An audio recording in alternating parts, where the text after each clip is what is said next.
and welcome back to the joy of color, the joy of painting, and soon to be the joy of drawing. I'm your host, JUUUBUG ROSS. I'd really like to take this moment to thank everybody who watched the first video for your support and your suggestions. Although they are all over the place, we are going to conquer them, and I'm going to film as many of these as I can before my eyelashes fall out, because once that happens, I can assure you, you will never see me again. Until one day, you're walking down the street and you see a lizard on the sidewalk. You think to yourself, lizards are not native to this area, and that's when I speak up and say, hey, it's actually just me without eyelashes. So today we're going to be painting a blue butterfly. I love butterflies. They provide a lot of symbolic meaning for people, and I really do feel like when a butterfly comes up to you, approaches you, you see one, it can mean something. It can be a visitor, it can be an omen, and I like that. And we're gonna make one today. If you're using oil paint, you're gonna need alizarin crimson, sap green, phthalo blue, any type of dark blue like a Prussian blue or a royal blue, and then I'm using the blue light. You can use a cerulean blue, any light blue, and then we're gonna need white. Optional on your list of supplies, something to sip. They don't call it paint and sip for nothing. I wish I had a claw, because then I could say ain't no laws when you're drinking claws. That is fresh. You can use a canvas that's oriented any way, but I have a square one today, and I have my image here, and then what I did is with a colored pencil, really light color, sketched out a butterfly. So you don't want to go into a painting blind. Usually I grid my paintings, especially the really big ones, so that when you're up close you can kind of lose sight of proportion, so gridding is really helpful. I can do an episode on that in the future, but I didn't use a ruler or anything. We're just estimating the middle, putting in the little bug body, and then we're making the wings. Step back, look at it. You want them to be as symmetrical as possible. But again, when you're painting something in nature, it doesn't have to be symmetrical. Is my face symmetrical? Absolutely not. Is Gigi Hadid's? Yes, it is. And that's my dog barking. He must not have heard me when I said quiet on set. He never does listen. Something that I learned in art school is how to make optical black. So if you have a black in your kit and that's what you want to use, that's great, especially because we're working with, people doing this for fun, beginners, etc. I swear he's not usually like this. Making your own black, as opposed to using black out of the tube, creates a black that has a lot more depth to it. So what we do is we mix 3 colors. We mix alizarin crimson, which is the darkest, deepest red of the oil paints, sap green, which is a dark deep green, and phthalo blue. And this can be, you can use Prussian blue, you can substitute different things, but those are the ingredients to make optical black. So I have those 3 here. If you guys are using walnut oil, that's great as something to mix your color. I use that especially when I'm working on big paintings, but on a painting like this right now today, I might not even need any, or if I do, I would just go use a little drop. This isn't anything harmful. I know a lot of you are saying that you work in a small space or you're confined in your apartment and you don't want fumes. Neither do I. This feels like cooking. I would start out with equal parts alizarin crimson, phthalo blue, sap green. You can't eat any of it. God, it's such a shame. Once you feel like it's as black as it can be, then we are ready to begin. The first thing I'm going to do is put a little dot in the center of the canvas. What I'm going to do is just create a loose shape of a little bug's body.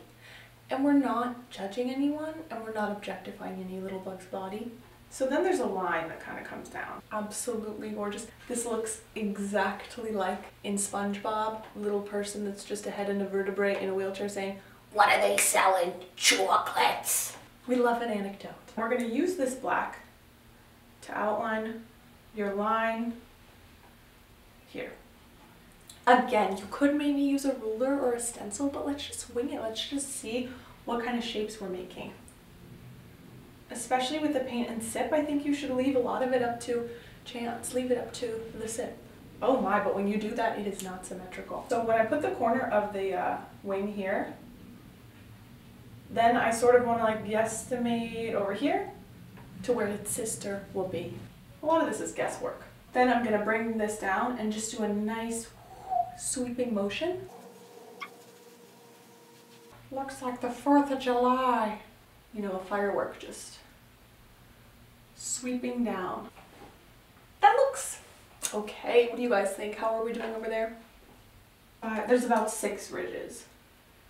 1, 2, 3, 4, 5, loves it. Where these lines are supposed to be a little bit thicker.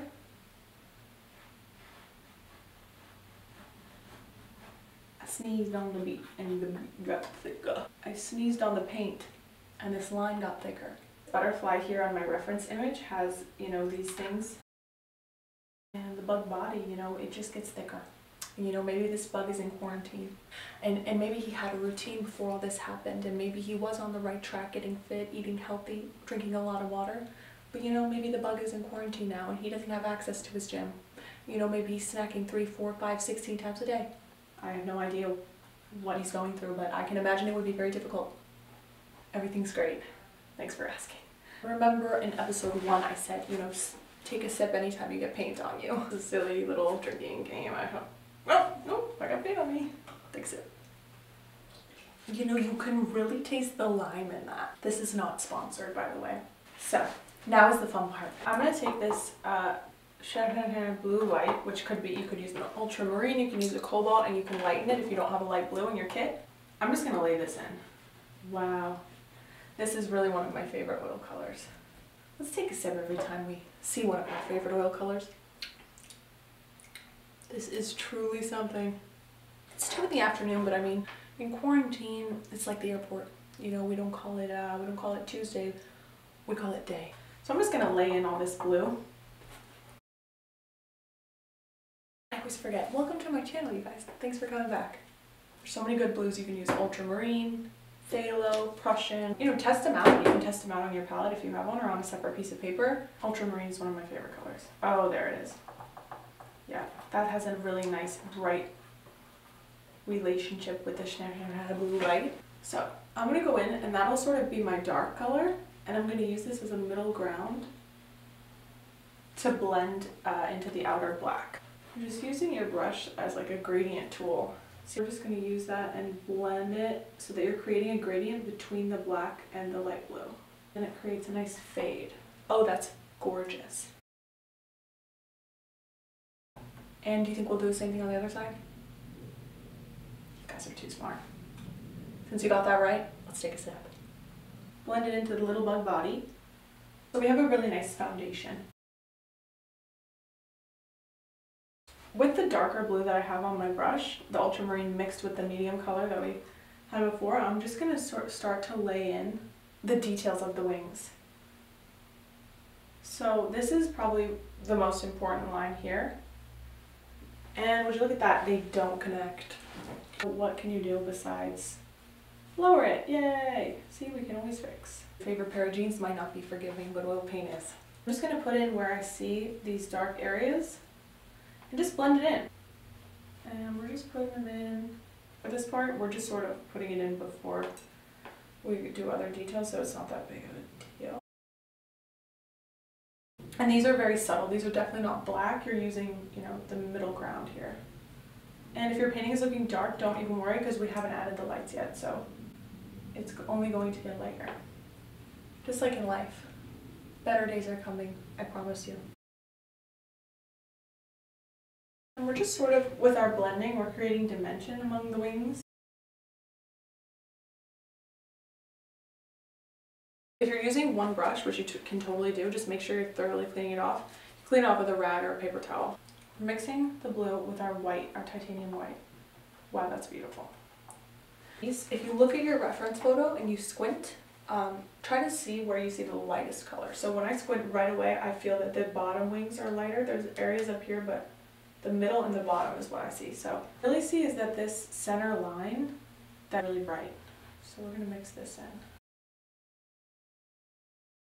My painting teacher in college would say, you know, when you're painting, are you happy? Because if you're not, then you're not doing it right. You should always be happy when you're painting.